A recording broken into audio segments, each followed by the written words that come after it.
Hello and welcome back to the channel for another College CF review. Today we have something a little different. It's a model kit review, this being the Good Smile Company Moderoid Thunderbirds 2086, or Techno Boyger. I don't think I'm saying that right, but it's Thunderbirds 2086. And it's a pretty unique set. We don't get very many of this kind of thing, at least available in the US, and this was available briefly on Amazon.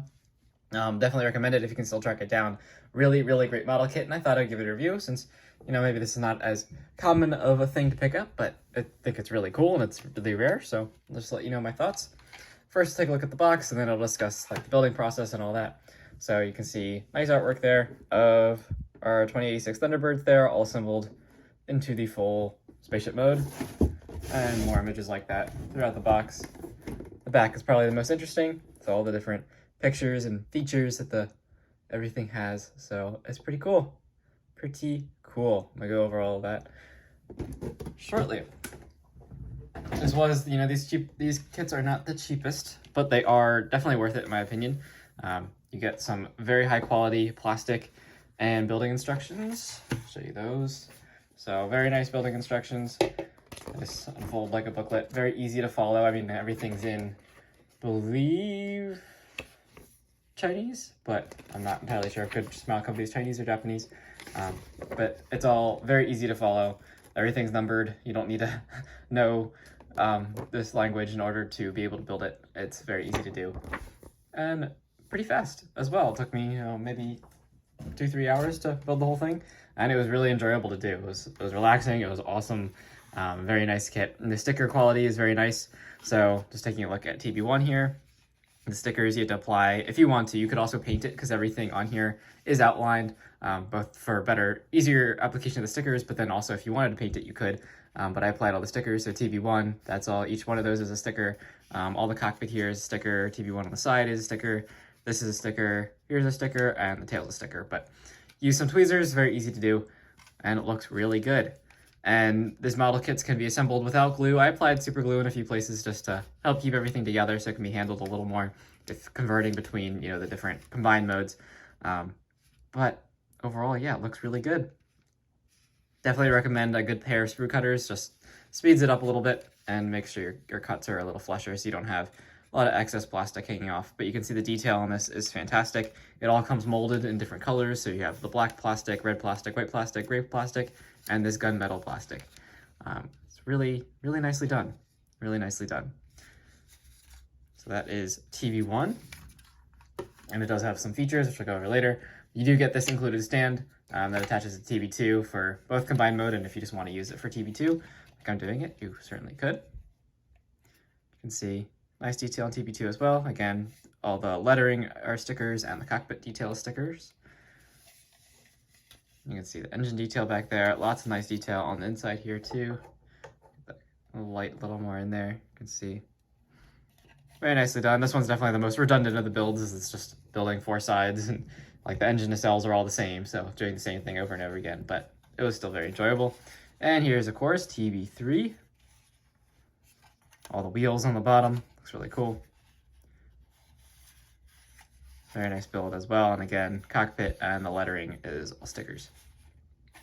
But they all feel nice and solid. They actually have pretty good weight to them due to their density of being the multi-color, multi-plastic assembly. They look really nice. So in terms of the combined mode, that's the main feature. So of course, TB2 does nothing, it just sits there. Start with TB3, and this part's a little bit tricky. So I didn't glue any of this in place just to allow a little more flex. So you just snap the 2 pieces of TB3 in half. You might have to push some things back in after that just because it does require a little bit of force, but after doing it a few times, it gets pretty easy. So now TB3 is in 2 pieces.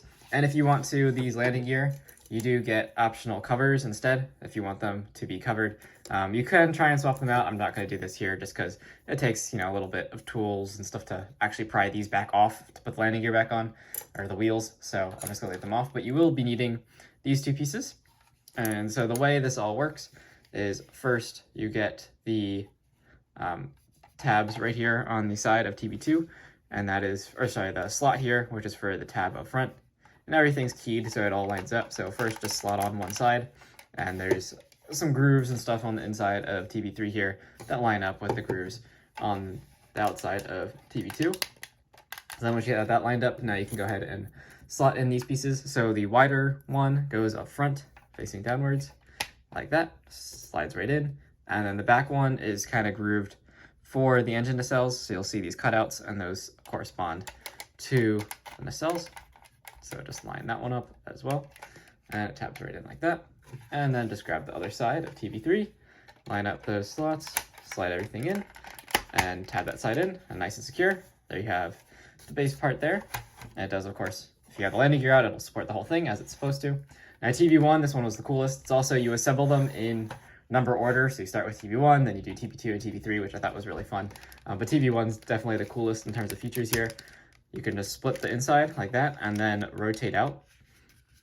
And so you have something looking like this, and you've got all these tabs here on the bottom, which normally hold those two sections together, but correspond to tabs on the top of TB3. And you may have noticed they were offset when I was showing TB3 earlier, and that's just so they correspond with these tabs.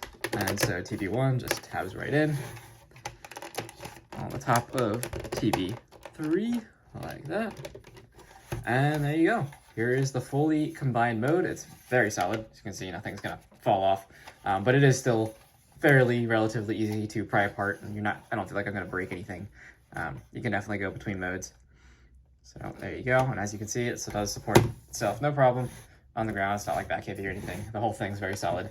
And then in terms of the stand here, it's just two pieces. It does just have, there's no like tabs or anything. It's just grooved to fit inside the detail of TB2 right there. And just prop it up, and there you go. Here is the fully combined Thunderbirds 2086. Really cool model kit. Definitely recommend it if you can track it down. Pretty unique, especially if you were actually into this. But I never grew up with this cartoon, so this is new to me. I just thought it was really cool. So yeah, that is the Thunderbirds 2086 from Good Smile Company, one of their Moderoid series models. Very cool. Highly recommend it. Great plastic, easy to follow, very simple. You don't have to be an experienced model builder to do this. I have a lot of experience with model building, but this is, I can tell you, very easy and a lot of fun. So definitely recommend it. Thank you so much for watching. If you enjoyed this video, please hit that like and subscribe, and I'll see you in the next review. Thanks so much for watching.